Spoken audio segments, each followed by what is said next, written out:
welcome back to my channel. Let's get into it.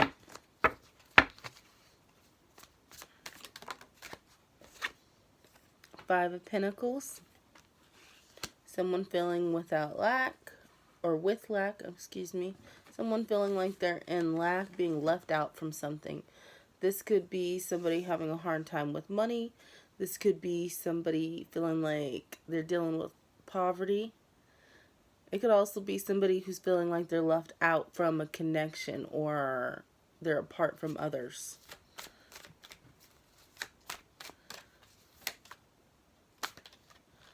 We have the Ten of Pentacles here. So that makes me feel like it's more like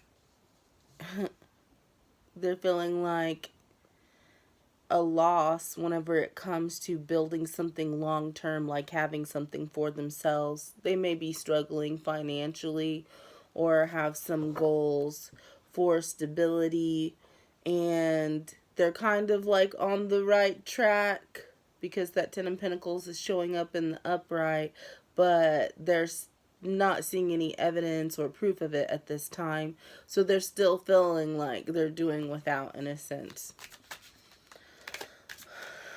It's almost like things may be lining up unbeknownst to them, or they are lining up and they're struggling with gratitude at this time.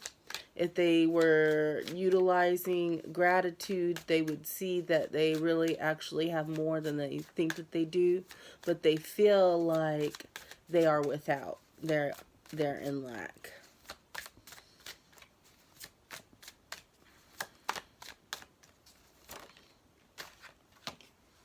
We have the King of Wands in the reverse.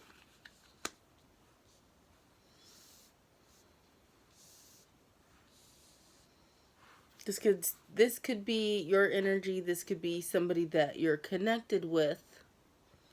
But it seems like there's somebody here who is inconsistent and has like selfish motives, maybe ulterior motives.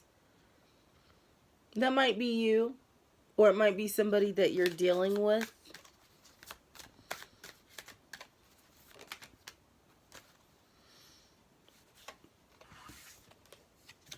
We have the Four of Cups. Four of Cups. And the Page of Pentacles.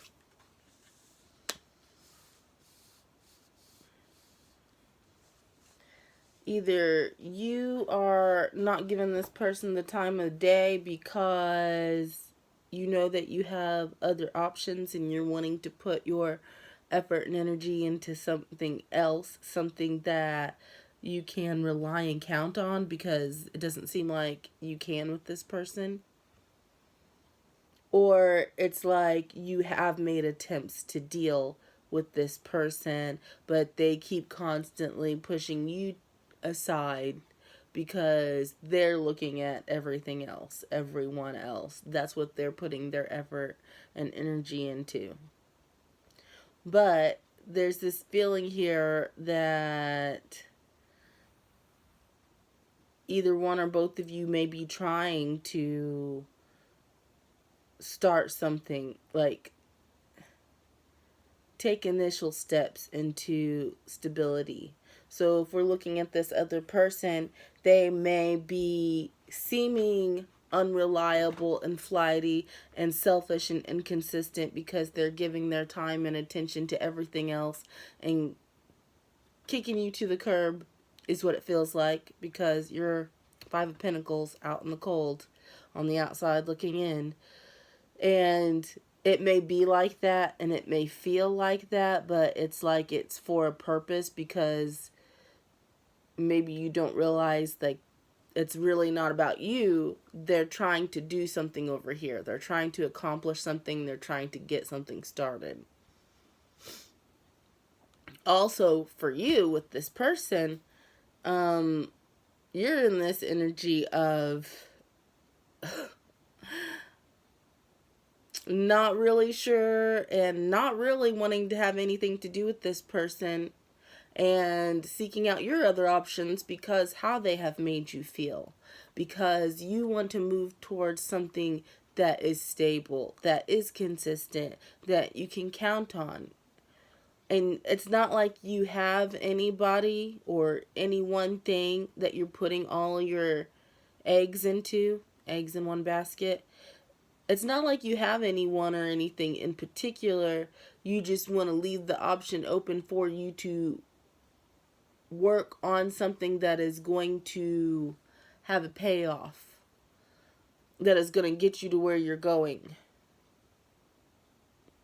You want to initialize or start a process, whether that be a goal that you have, a career goal, or whether that be with somebody else, but you have no desires on dealing with anything that is going to have you making you feel like you've been left on the outside, like you are without, that it's not going anywhere, because wherever it is that you're going, whatever it is that you're doing, you know that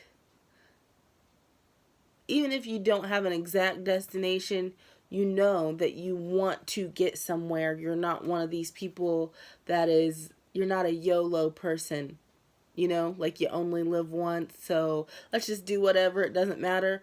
No, you know that ultimately you want to build towards something.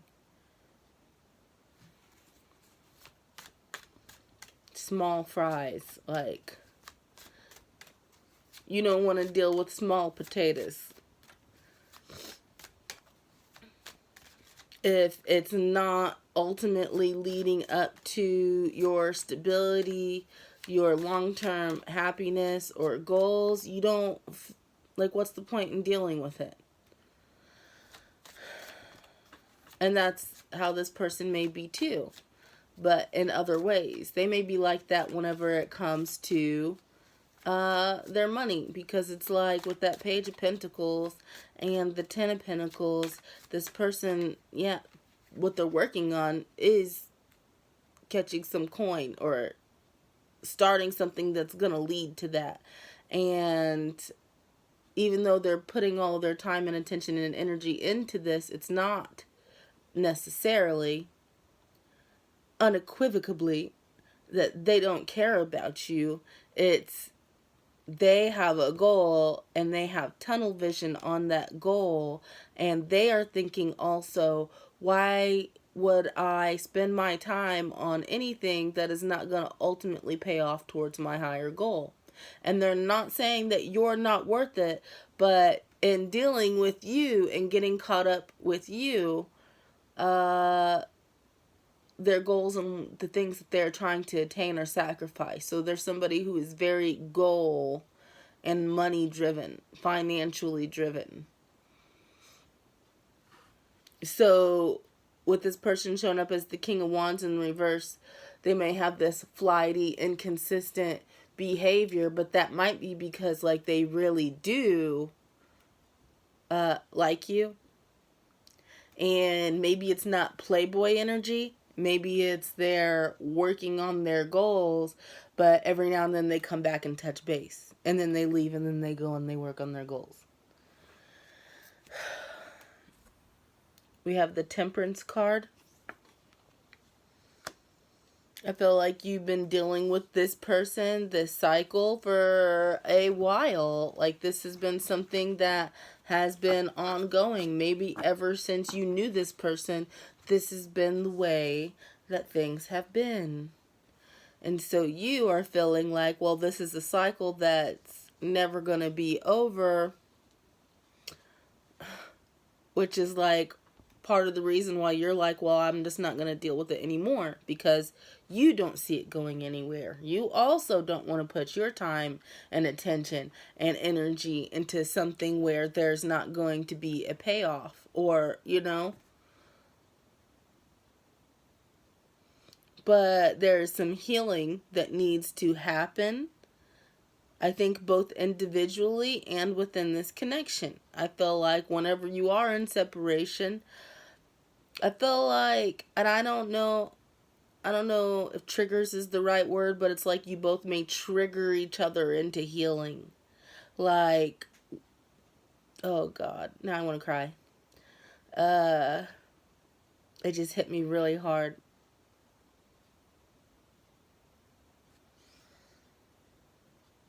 But it's like if you or this person or the both of you have like abandonment rejection issues, I'm going to talk about you for the example.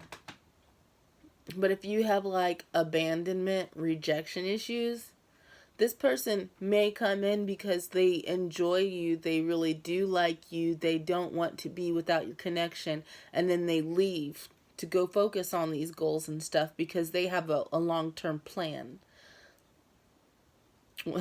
That Adam Sandler movie, Big Daddy, when the guy's talking about he's got a 5-year plan or 10-year plan, something like that. So this is somebody who really does have things mapped out, and they have goalposts and guideposts, and not only that, but a time limit they're allowing themselves to reach these points. Like I feel like there's somebody who's like very driven and methodical and like organized about it. But whenever this person leaves to go and work on their shit, as they should be able to, as they have a right to, they have free will. How would you like it if somebody told you that you can't work on your goals? Anyway, I mean, is that somebody that really fucking loves you? Is it? Is it? Doesn't sound unconditional to me.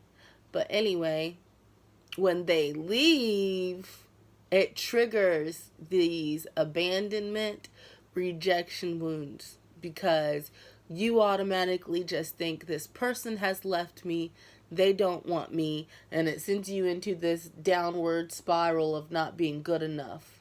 And it's not even like that person has done anything to make you feel like that. It's just the action of them leaving triggers this within you because these were past experiences of yours that you hadn't healed from.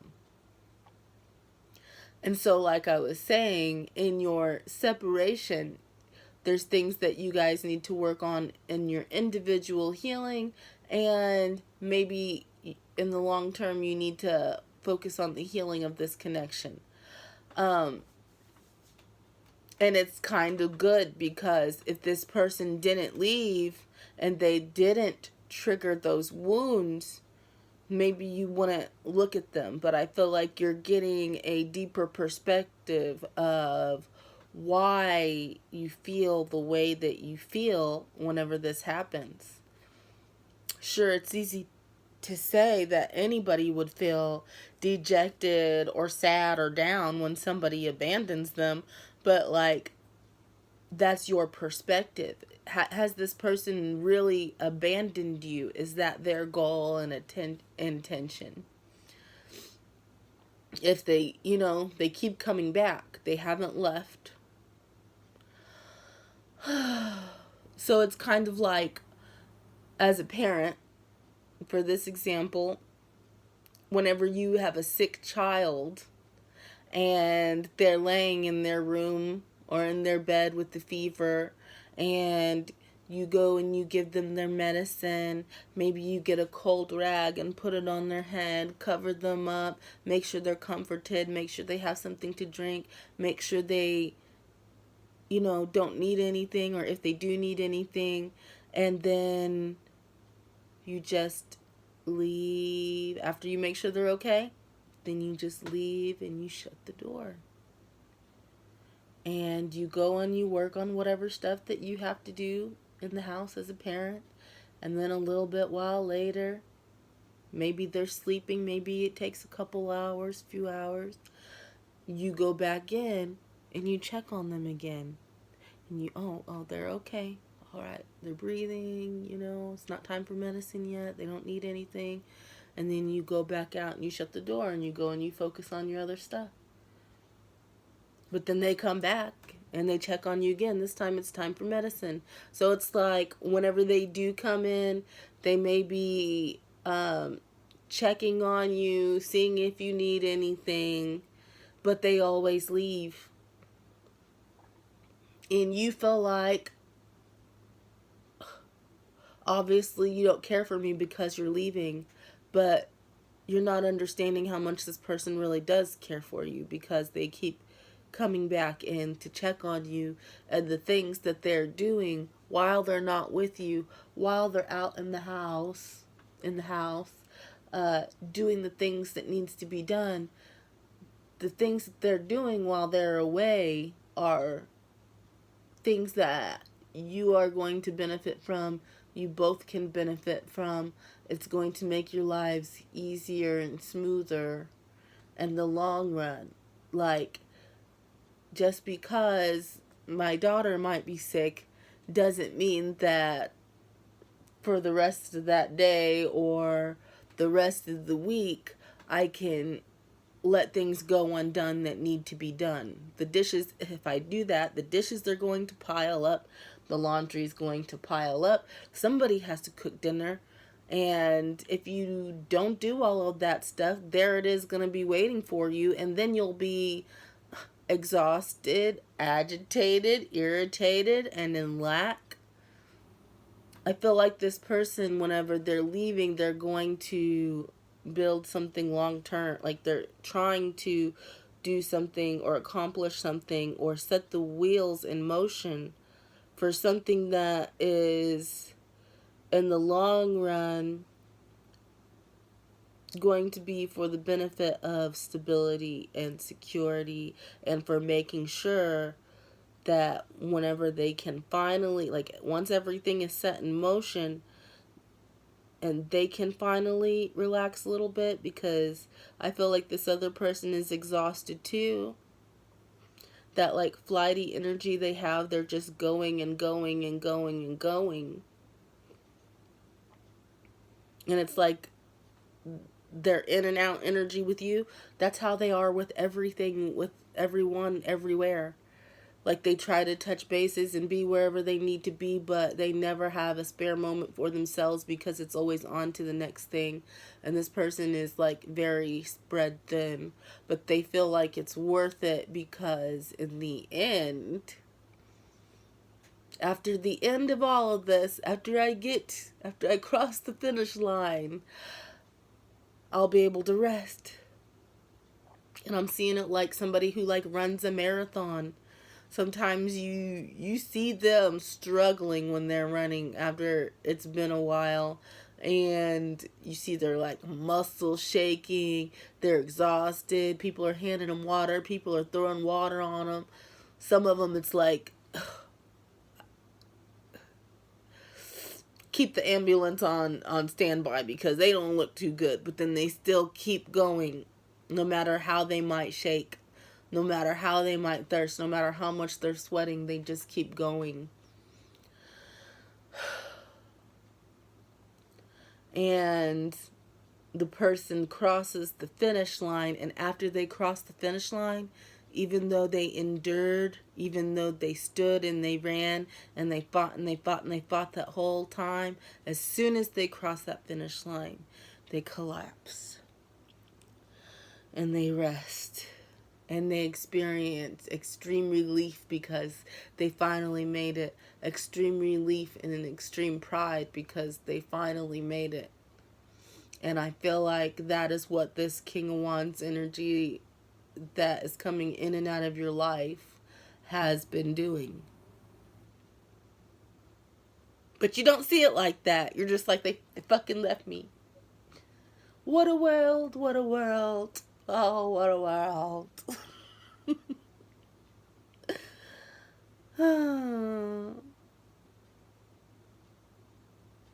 So that's what I mean about working on things individually, is you understanding not only how you feel about this connection and what's going on within it, but why you feel the way that you do. There could be some shadow work that you still need to go back on in your life and look at. Like, why? Like, you may consciously be aware of instances in your childhood or in your early life where someone had left you, but maybe you never really looked at really how that made you feel and how it affected you, because whenever that happened, you just were like, oh well, survival mode, moving on. I can't stay down, just keep it trucking. And that keep it trucking, I don't know why. Now I'm seeing in Forrest Gump, whenever Forrest Gump was running, he was like running across the country or whatever. And I don't even remember the conversation, but I remember him talking about like keep on trucking.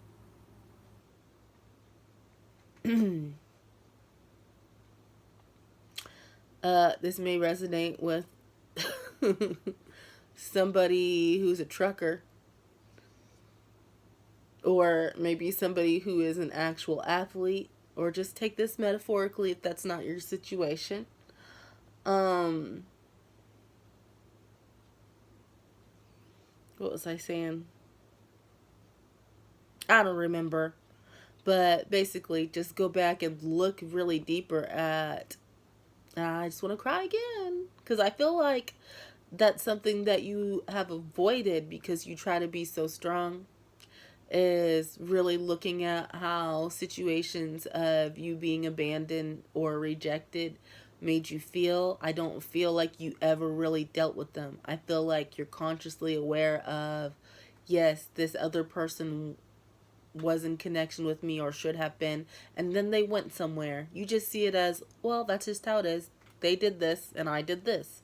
But you never really looked at, really, how did that affect me? How did that make me feel? Why did it make me feel like that? What did I have to deal with or endure? Why did I, and then that goes into a deeper question. So why did I, even though I project strength and that's a good quality, why did I feel the need to project strength? Well, you were projecting strength because something was hard and something was a lot of weight on your shoulders and something made you feel weak.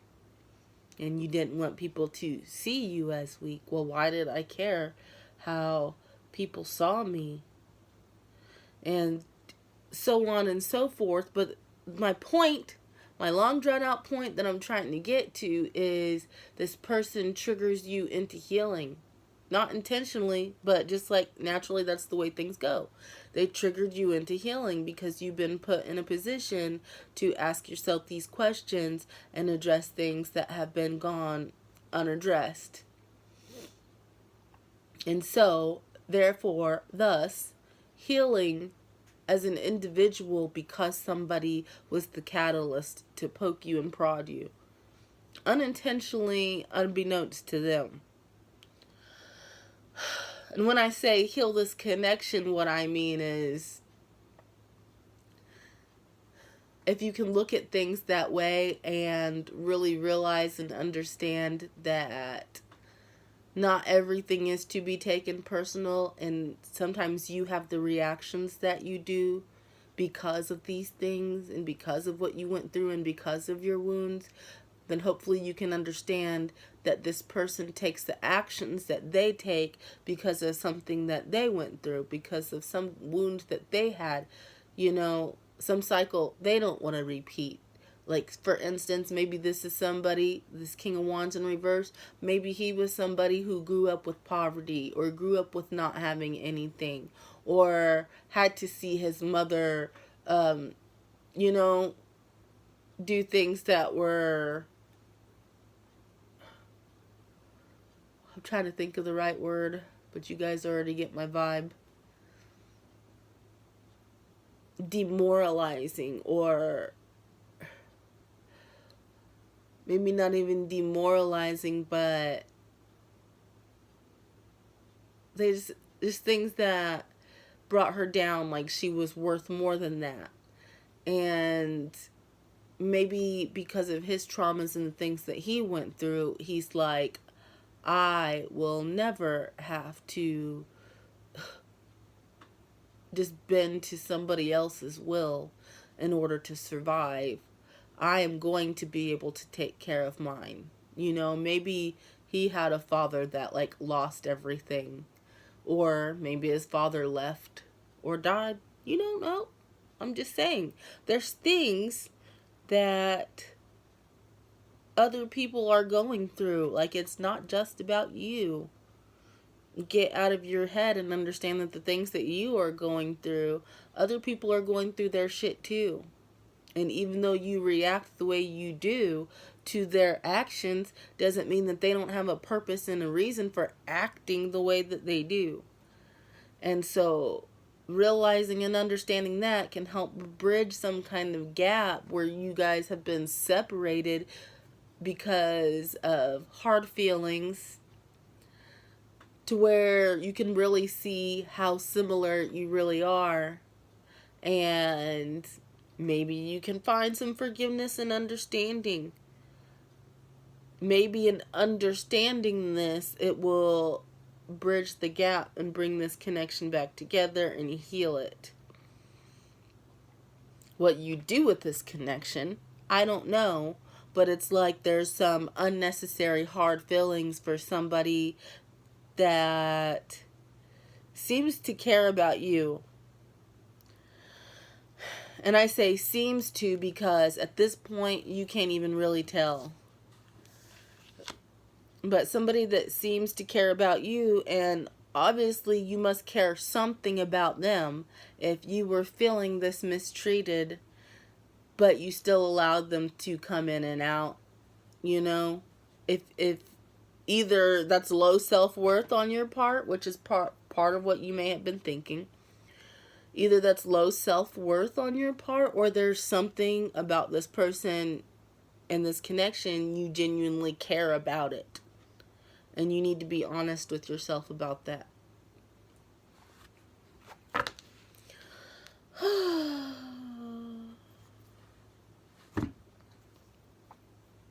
Let's see. Let's pull 2 Wisdom Oracle cards.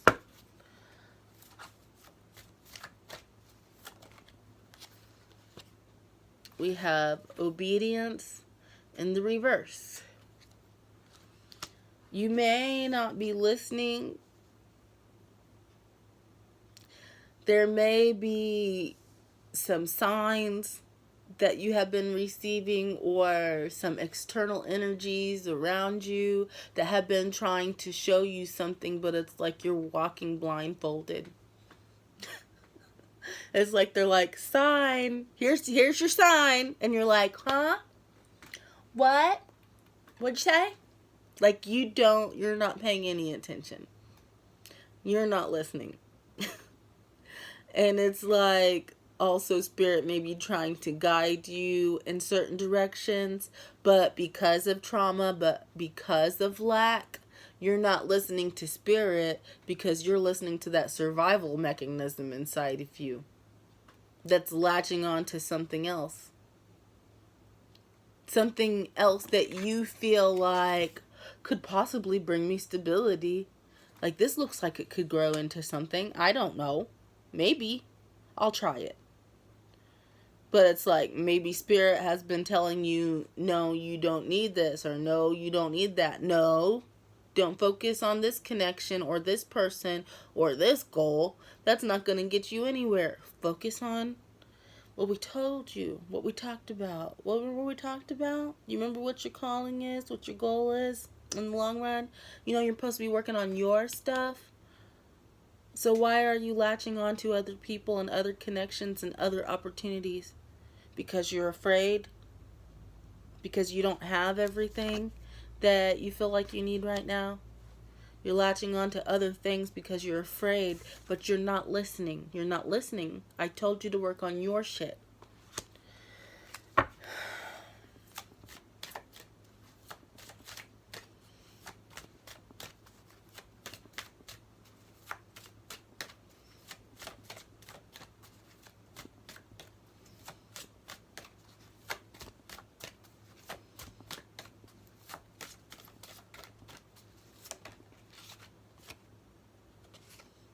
We have conclusion in the reverse. There's some chapter that you've read that is not over with. It's not time to move on to some other chapter. I see this two ways. One being is you could be keeping yourself stuck by choosing not to listen.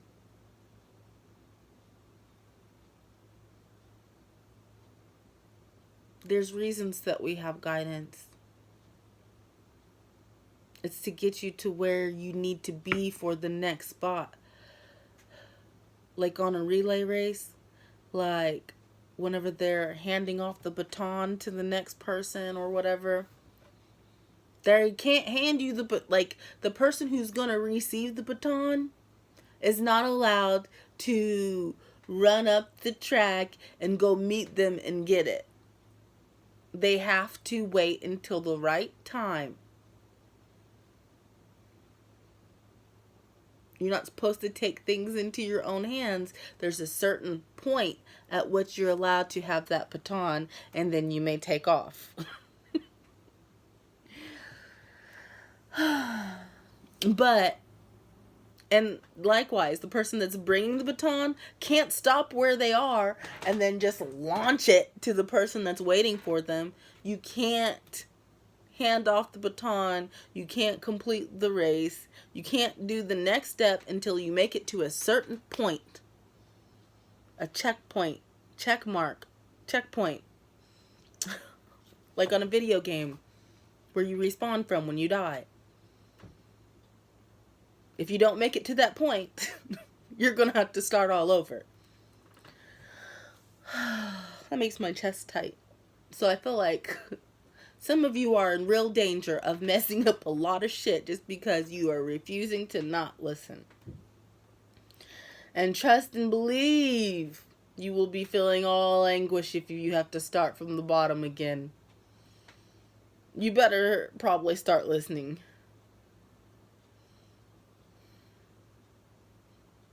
The other way I see conclusion in the reverse is that in dealing with this King of Wands energy, I don't feel like that story is over.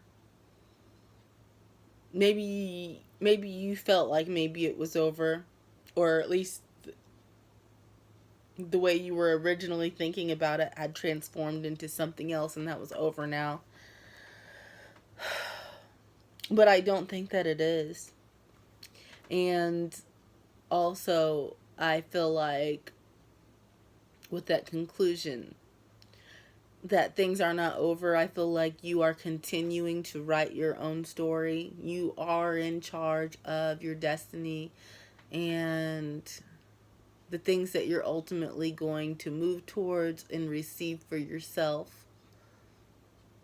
You do have free will. You can get whatever you want, but you have to put in the work and make the effort and not try to take the easy way out because you're afraid.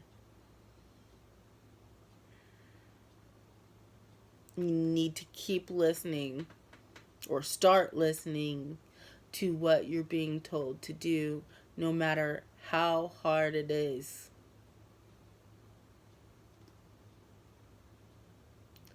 I'm being told, and be obedient to the Lord. I feel like you have some kind of blessing or calling on your life. But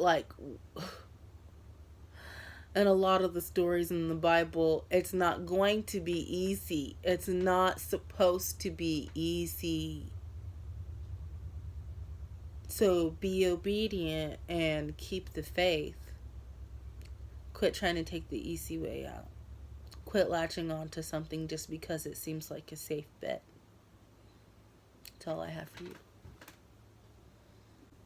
Okay, that's not all I had for you. After I stopped the record button, I looked down and I saw this card. Individuality. I think you need to know that you are not like these people. You are not the same. So that rat race that everybody else is running, I'm not going to say everybody else. Some people just let you be yourself and let you be who you are. But that rat race that a lot of people are running and some people judge you for because you won't participate in it or don't participate in it. They may try to make you feel bad or feel like you're not doing something right, that your lack is your own fault. But the truth of the matter is, like, you are not like these people. You are your own person, like with your own path. Everybody's got their own path, but I'm saying your path is on the side. It's separate from others. Your path is a little tiny gravel, almost overgrown, barely can't see it, but you can kind of see it's there. It's one of those paths that as you start walking it, you can't see where it's going. You can't see where it's going. All you can see is that spot right in front of you, and you just keep stepping, and you just keep stepping, and you just keep stepping. But this is a path that's laid out that is not easily trod, and it's uphill, and there are rocks, and there are obstacles, and there's parts where you can't see where you're going. But that's the path that you're supposed to take. You're not supposed to take the broad, wide path that everybody else is taking. You're supposed to take the narrow path.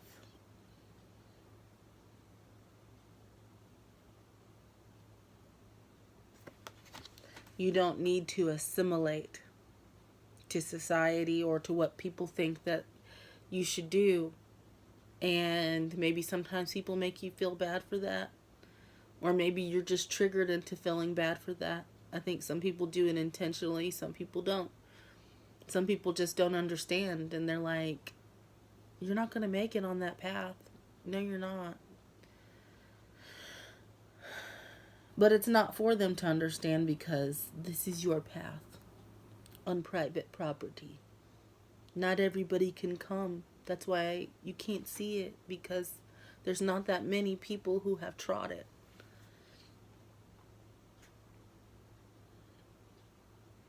So don't listen to naysayers and doubt and fear and people's projections of what they think that you should be, because they have no idea. They have absolutely no idea who you are, and don't even consider them as an enemy, because how could they? How could they know? You are on a path of ascension. Maybe in this life, you are becoming or have acquired the position of ascended master. You're not like these people. You need to start listening so you don't lose the footing that you had, so you don't fall back down to the last checkpoint.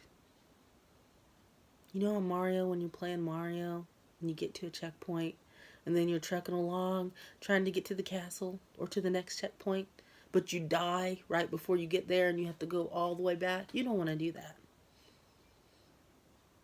Just keep going. And now that's all I have for you.